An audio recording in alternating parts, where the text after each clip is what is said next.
Hi, I'm Margaret Preston, president of Power Over Parkinsons. And today, in conjunction with our POP profile, we have Brett Miller, owner of 110 Fitness, certified and licensed physical therapist. Brett, thank you so much for being with us today.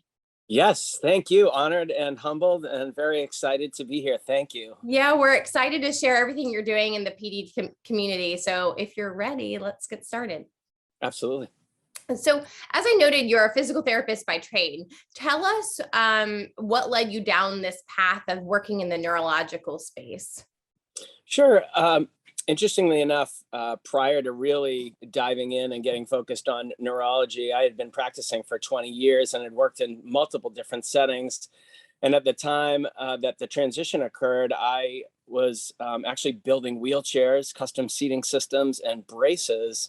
But I was always involved in the fitness world. And so I was doing physical therapy in people's homes privately with people with Parkinson's disease, ironically. And the fun part of the story is that I was also working in professional boxing at the time. I was cornering and I was a licensed second in the state of Massachusetts and was training world champions in the boxing arena. And when I found out that boxing was, researched and proven to help mitigate the symptoms of Parkinson's disease, it was kind of like the best of both worlds for me. Yeah. I was already using boxing in people's homes, but unbeknownst to the research. So that's really what brought me to this. And then, of course, the boxing is just kind of an nth of this project, and then it just expanded. So yeah. Well, tell us, walk us through the progression of how you founded 110 Fitness and its ultimate mission and how it serves the community today. Sure. So I was asked by about 4 people to start a program after someone had seen the Leslie Stahl special on 60 Minutes many years ago. And so I started a very small boxing program in a town here in the South Shore of Massachusetts. And I had 2 people show up for my first boxing class. Yep. And in about a month, we had about 40 people in our class. And the eye opener for me at that point was knowing that I had all these people that were looking to me for guidance. But the big thing was seeing all the caregivers in the back who were sort of having a pseudo support group meeting. And the need clearly was much more than what we were giving them at that time. And so I actually became a silent partner in my business, and serendipitously, through someone who I was coaching in boxing, found the space that I'm currently in. And 110 Fitness was opened about 5 years ago. Okay. And we just expanded our program from there. And our mission here is to leave no one behind and to bring people back to life. And we continue that. A lot of it has to do with my military background, but that is our primary focus here.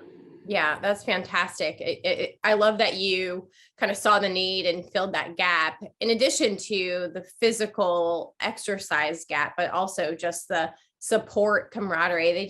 Folks need a nice place to go to talk in addition to working out. So I think it's great. So I have to talk about the pandemic, of course, but you've seen so much success through the pandemic. You started a YouTube channel during the last couple of years, pretty organically launched an app as a result of the success with the YouTube channel. Walk us through the 110 Fitness app, what it offers, and how folks can get it. Sure. So as soon as the pandemic hit, as most people know in the world, we were closed. Our facility was closed, and immediately we knew we had to be very swift with our actions, because anybody out there with Parkinson's disease that's listening, clearly the mental warfare of the day-to-day Parkinson's disease is something that we all know cannot be fought alone and should not be fought alone. And as soon as people were isolated to their homes, we started seeing a very, very strong decline, not only cognitively, but in physically with people that we were speaking to. And so within probably 2 weeks of us shutting down, I started making videos in all research evidence-based Parkinson's wellness. And believe it or not, after the pandemic sort of started slowing down, I had already made about 150 videos on YouTube that we offered free to the entire world. We had people in Chile following us, Greece, Australia, And so for me, the table started turning, and I was thinking this might be something sort of the future that might work, because there's so many people that don't have the resources that we're so blessed to have here at 110 Fitness. There's people Right. in the nooks and crannies of the world Mhm. that don't have access to movement disorder specialists. And so we really wanted to focus on touching those people and pulling them out of the woodwork, if you will, and getting them involved in our community, even if it was virtually. And so at that point, I was very lucky. I have a friend who is an engineer who knew somebody who owned a business that developed apps. They had never, ever done an app that had to do with healthcare or fitness. And so I met with them, and they were just completely touched by what we did and our story. And they helped me build the 110 Fitness app, which is now followed by hundreds of people all over the world. Mhm. And it is 19 categories. Okay. So it has anything from power moves to boxing to voice work, singing, Parkinson's art of expression, rowing, cycling, spin poi, tai chi, yoga. And then the other thing that we do is we have an educational series. And we're very lucky here at 110 Fitness. Every Tuesday we have a guest speaker typically, and we record those guest speakers. And it could be something that has to do with Parkinson's, or sometimes we step out of the box and we do something that might be just very interesting to this Yeah. generation or something. Yeah. And so all of those things get uploaded to our app. Mhm. And it's very affordable, and people love it. You know, we're Yeah. at probably 300 videos at this point in our app. So Well, I wanted to elaborate something you touched on that I think will certainly resonate to our community and those with Parkinson's disease. You've addressed not only the physical exercise component within the app, but tell us how the app supports the non-motor symptoms. You touched on voice, but talk to us a little bit about potentially the cognitive work that is offered through the app, and kind of that brain health and brain exercise.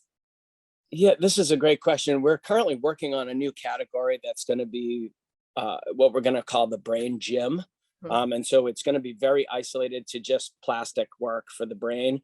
But during our videos, we incorporate all kinds of other multitasking things that obviously tax the brain while you're physically working. Mhm. And also some of the things in like spin poi, if you're familiar with that, is something that requires a lot of coordination, but a lot of cognitive brain training and processing in order to follow Mhm. the guidance of the movement patterns, as well as some of the other categories. So we're very research evidence based, like we talked prior, and so we sort of influx all of that into the physicality of the videos. Mhm. Yeah, no, I think that's great because as we know, it's not just what we see from a physical standpoint, but there's so many things that are non-motor, kind of hidden symptoms of Parkinson's. So I like the fact that the app is so comprehensive and touches on those non-motor symptoms, which are just as difficult to manage. Yeah, one of the neat ones, a lot of the people have heard of the Parkinson's art of expression, or what they call parte. Mhm. It's kind of making its entrance into the United States, and with great success, thanks to Stephanie. But all these people with flat affect and hypomimia, and then Mhm. taking them and asking them to actually act something out with expression and emotion and sensation, um, really draws a lot of that stuff out. And so I it's think it so was so too. nice that we're able to offer that in the app. So Yeah, and I think about the results as they impact the care partner, right? So all of a sudden you're bringing the light back, potentially expression back into their loved ones' faces and world. So I just think about the ripple effect that the app can have. So I think it's absolutely. wonderful. So I'm going to keep elaborating on your credentials with my next question. You're Sure. the ambassador for the Michael J. Fox Foundation, Davis Finney Foundation. You're a PWR Moves certified, the wonderful folks from PWR. And you also serve the PD community on a daily basis while coaching, of course, at 110 Fitness. So with wearing so many hats and being such an impactful member of the community, how do you keep your energy, optimism, enthusiasm, serving this sometimes difficult community, and that there's the inevitable decline? So tell us how you kind of just keep that zest for serving the community. Sure. That's a lot of a question. I will. You I wait. will also. You serve in so many areas. I know it was a long-winded question, but I had to throw out Yes. everything that you're doing within the community. Yes, and I want to add something because it just happened recently. I'm now the chair of the Massachusetts Registry for Parkinson's Disease, and that Right. was something that took a lot of work by many people. including some folks with Parkinson's who had some connections on a state level. Mhm. But we're really trying to drive that home from a research perspective. Yeah. So that is just, we just got that off the ground and had our first meeting. So that's very exciting. That's And if you're fantastic. out there and you are involved, talk to your state reps about getting involved and setting up a registry. Currently, there's only 3 registries in the United States. Mhm. And that's not good from a research standpoint. No, yeah, yeah. But so where do I get my zest? Very interesting. We have spoken before, Margaret, and I did just release a book about a year ago talking about my life. And it's a memoir about my life, but it really talks about how I'm dedicating the rest of my life to service of others based on the events that have occurred in my life. Mhm. And one of the things that I do, we worship execution here. And Mhm. so I practice everything that I preach. Mhm. And so I get up early, I meditate. If I have time, I journal, Mhm. and then I exercise. I eat clean. I drink a ton of water. I take care of my body. And then where I get most of my inspiration is from the people that come through the doors of 110 Fitness. And Mhm. all the things that I do to care for my body, I teach our folks who come through our doors here at 110 Fitness. And 110 Fitness, even though we are a giant Parkinson's wellness center, a lot is dedicated here to personal growth Mhm. and being of service to others once we are able to focus and care for ourselves. And I think that when you are able to be of service to others and you've walked out of the fire and now you've got your buckets of water and you're Mhm. helping someone else out, Mhm. that the zest for life comes naturally because of what you're doing. Yeah. And so these folks drive me. They're the reason behind my motivation for sure. Yeah, that's fantastic. I feel like what you said resonated in the kind of put your oxygen mask on first and then help others. And you're doing exactly that. You're Mhm. taking care of yourself so that you can be an impactful member to these people with Parkinson's. So that's awesome. Yeah. So, for the people who may not have started an exercise regimen or who, we all know people who are exercise averse, especially it being that much more difficult having Parkinson's disease. Why exercise? Share with our listeners why meaningful, research-based movement and exercise is so important and imperative to people with PD. Yeah. Well, we all know that exercise is clearly good for everyone, Yeah. regardless, correct? Mhm. But with Parkinson's disease, and for anybody that's out there that's read the research, clearly we know that with specifically high intensity interval training, Mhm. that we can have a neuroprotective response to our dopamine cells. Mhm. And once you're diagnosed with Parkinson's disease, typically you've had a loss of 30 to 50% of your dopamine. And they're like a set of teeth. You can't make more and you have what you have. And so, doing high intensity interval training, it really helps sort of neurologically protect the cell structure. So Mhm. that's one thing. The other thing is we know, and everybody talks about it now, the big word of neuroplasticity. We know how smart our brains are, and that with intense exercise and asking your body to do something over and over again, that your body will eventually and your brain will eventually find a pathway Mhm. to then execute that. Mhm. And then the other thing that goes with it, that's big, I'll just touch on it, is the release of BDNF, which is a neurotropic factor that's released in the spinal column when you have high intensity exercise, which is very good for memory, cognition, brain training, processing. Those are the big things that we talk about with exercise when we look at the research. But the key thing there is that the exercise has to be done early and often, and Mhm. it has to be laid out in a platform that is done correctly, executed by professionals in their industries. Right. Right. So similarly, for the folks who are just getting started, maybe they were newly diagnosed or they've been diagnosed, but finally getting into a regimen, what recommendations would you give folks who are just getting started on an exercise regimen? Where to Yeah, go, what to think yeah, about, considerations, etc.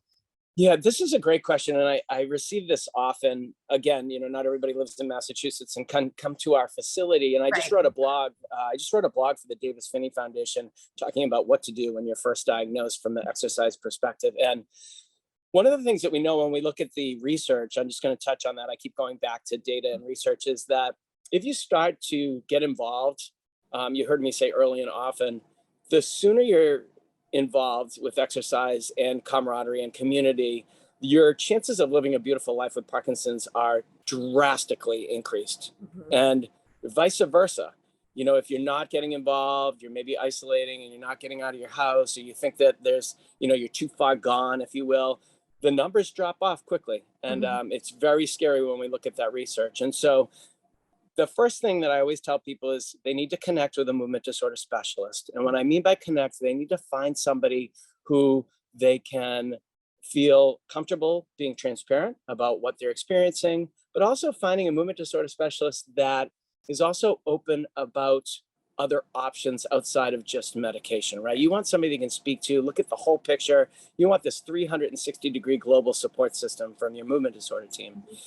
Then you need to find a very strong community or a very, I call them industry experts, people who are licensed professionals carrying out research-based evidence programs for Parkinson's wellness. And that is hard to find.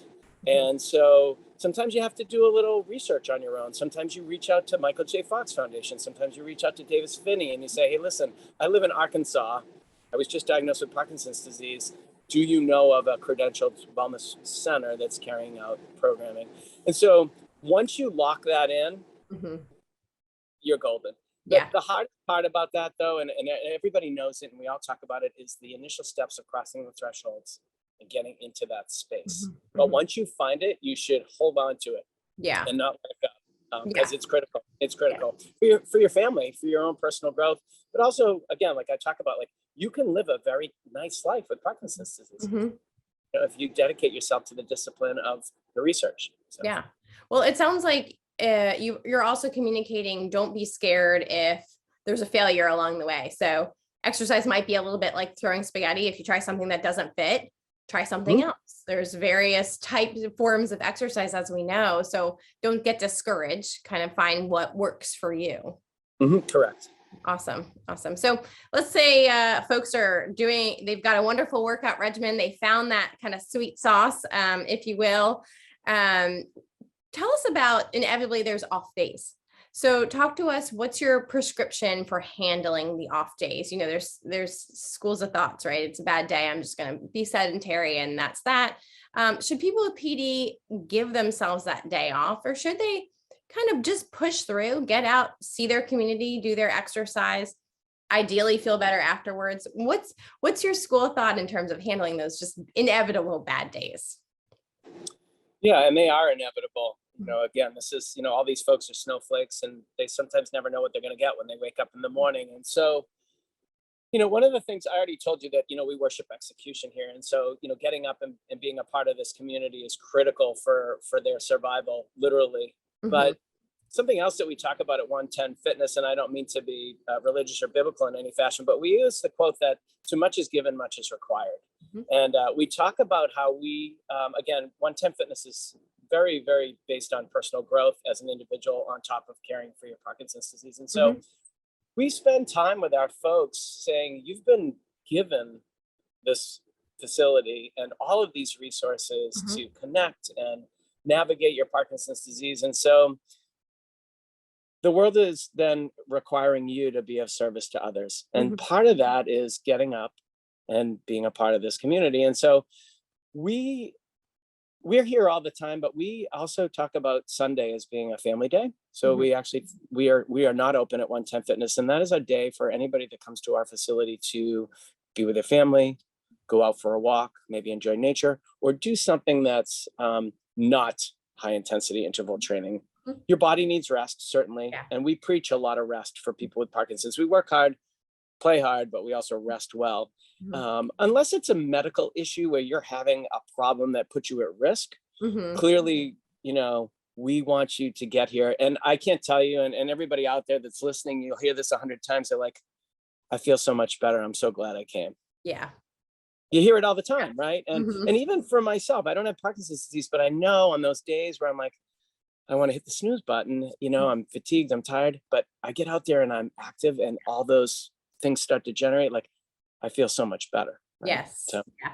I was going to say that's certainly true for folks who don't have Parkinson's. It's just a part of life. You kind of feel better once you pushed yourself out there and done the work. Right. Yeah. Yeah. And it also, you touched on almost having that perspective, kind of changing your mindset of, I do have that facility, I have that safe space at 110 Fitness, or maybe it's another place in my location, that if I kind of change my perspective and realize I'm fortunate to have this space Mm-hmm. to live well with Parkinson's, you flip that Mm-hmm. switch, then all of a sudden you've got a better outlook. So thank you for sharing that. Of course. Yeah. Brett, tell me, what are you most optimistic about regarding the outlook for people with PDA, whether it be in the research space, therapeutical options, emerging therapeuticals? What are you most optimistic about? Well, there's a lot. Yeah, I there's a lot. I am a very active participant in the research roundtables for the Michael J. Fox Foundation, and spending time with people who are actually doing the research. And so I'll talk about a cure first. So from the cure side of the fence, things are emerging at incredible rates with technology and things that we're able to do for Parkinson's. And there is a lot of hope to be had for anyone that's out there right now. You know, as you know, and you've read, a lot of the research is really starting to deeply dive into genetics. And so we're looking at genetic editing and CRISPR techniques and things of that nature that are extremely hopeful for people with Parkinson's, and also for people who may be carriers of some of the genetic components that we know that live in the gut, Right. without getting into details. So Yeah. very exciting from a scientific research perspective. And, it's a great time to have Parkinson's disease, literally, at this point. From a therapeutic standpoint, I do research for people who invent things and different pieces of equipment all over the world, and I consult for them. And there is a lot of new technology and equipment that's coming out that I separate day to day and cure. So I talk about the cure, but now from a therapeutic perspective, I look at some of the new equipment that's out, and the use of technology to facilitate exercise also is very exciting. A lot of equipment here that utilizes technology where I can measure data, and having all of that stuff and using it to transition functionally for our folks with Parkinson's. There's a lot of very exciting equipment that's able to be used. And there's a lot of new research that's coming out of the exercise arena, if you will. And that's very hopeful for the day-to-day, I call it mental warfare, because it really is the day-to-day mental warfare that these folks deal with. So, no, I think kind of separating the buckets makes sense, and it's easier for folks to understand what's coming day to day to help me, but what can I also kind of have my eye on in terms of the cure. So it's a great way to look at it. Brett, as we summarize, where can our listeners find out more about you and 110 Fitness and the app and all that good stuff? Sure. Well, the app is on Google Play or on your app store on Apple. You can just go on to those, and it's 110 Fitness, and it will pop right up for you. In regards to our facility, we're at 110fitness.org. And people can certainly email me. It's B as in Brett Miller at 110fitness.org. And, we're always open to people reaching out to us. I do virtual consults all the time for people all over the country and actually all over the world.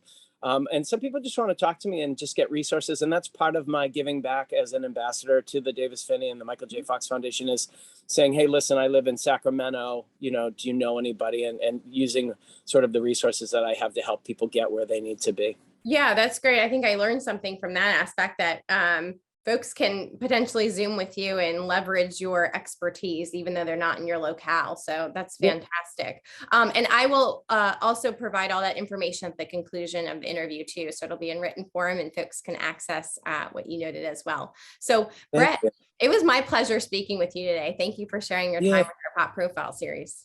Thank you for your time.